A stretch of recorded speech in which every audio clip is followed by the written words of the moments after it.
前兩日刷手機啊，突然彈出條新聞，話 TVB 原海俊傑籌款幫老婆換肝。我一睇條片，第一反應就諗：哈，係咪騙子啊？依家網上騙案咁多，好多人扮明星博同情，難免會有呢個擔心啦。雖然海俊傑喺片度反覆強調自己唔係騙子，仲講咗當時嘅時間，話之後有嘢可以證明。但我始終唔放心，轉頭去睇咗其他新聞報道求證，先至確認呢件事係真嘅。信息確實係佢本人發出嘅，唔係假嘅。大家放心，唔係海俊傑 AI 啊。原來佢太太喺中山醫院嗰度等緊150萬做換肝手術，佢已經揾朋友籌咗70萬，但仲差得一大截，所以急急腳喺網上呼籲大家幫手。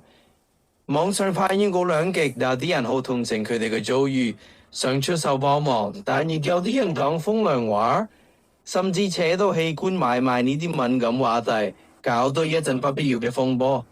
其實我覺得幫到就幫唔到都唔好喺人哋傷口上面撒鹽啦。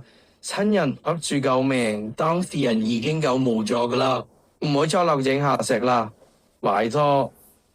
講開呢件事，再同大家分享下新聞女王二。琴晚呢部劇係無線播出第一集，開頭就好有衝擊力。馬國明飾演嘅角色居然已經死咗，一開場就係佢嘅喪禮。哇！第一集就死主角，真係開門見官啊！人喪禮都收到咁嘅花牌，任誰都會覺得奇怪咯。你諗下，沉冤得雪呢4個字，擺明就係話佢死得唔明不白。好似有冤情未了結咁，送花牌嘅人，與其話係吊唁，不如話係想搞事啊，係要將件事搞大，好似喺度跳機。佢嘅死絕對有問題，大家唔好就咁算咗。周圍嘅人睇咗花牌，個個面色都好複雜，有人皺眉，有人低頭細語，才氣氛一下子就緊張起嚟，完全唔止正常喪禮嘅數目，反而睇住股劍拔弩張嘅味。簡直係喪禮變懸疑嘅。更精彩嘅係佘詩曼飾演嘅文姐霸氣登場，坐住直升機去嗰棟秀麗島嘅樓度直播。點知直升機喺樓上空突然好顛簸，搖晃晃好似要墜落咁。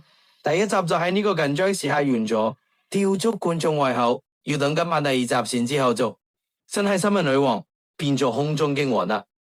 不過我就覺得馬國明呢個角色冇理由咁快就冇戲份噶，佢都算係主角之一，點會第一集就以死人身份出現就完咗？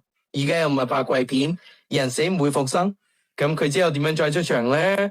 我估可能會用 AI 形式，依家 AI 技術更興，將佢生前嘅聲線、影像整成 AI 版本，繼續喺劇中出現。一方面可以推定劇情，比如揭開佢死亡真相；另外一方面又可以保持佢同其他角色嘅互動。呢個可能性幾大噶，等住今晚劇集揭曉啦，到時可能真係 AI 馬國明同大家 say hi 啊！估中就當我叻，估唔中就當我冇講過啦。